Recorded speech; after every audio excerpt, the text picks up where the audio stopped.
আবারও মাঠে নামছে হামজা সমিতির বাংলাদেশ ফুটবল দল। তবে এবার আর ঘরের মাঠে না, দুটি ম্যাচই খেলতে হবে প্রতিপক্ষের মাটিতে। ২৬ মার্চ ভিয়েতনামের বিপক্ষে একটি আন্তর্জাতিক প্রীতি ম্যাচ এবং ৩১ মার্চ এশিয়ান কাপ কোয়ালিফায়ার্সের শেষ রাউন্ডে সিঙ্গাপুরের বিপক্ষে ম্যাচ। দুটি ম্যাচই বাংলাদেশের প্রতিপক্ষ অনেক শক্তিশালী হওয়ায় বাংলাদেশকে বেশ কঠিন পরীক্ষা দিতে হবে।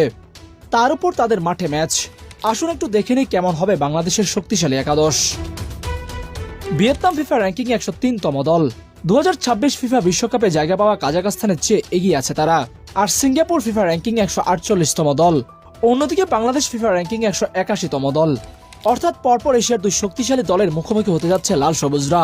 এই দুটি ম্যাচ হামজা সমিতিদের জন্য কঠিন হলেও ম্যাচ দুটি হতে পারে নতুন বছরে বাংলাদেশের জন্য টার্নিং পয়েন্ট। কারণ বাংলাদেশের সামনে সাপ বাদে বড় কোনো টুর্নামেন্ট নেই।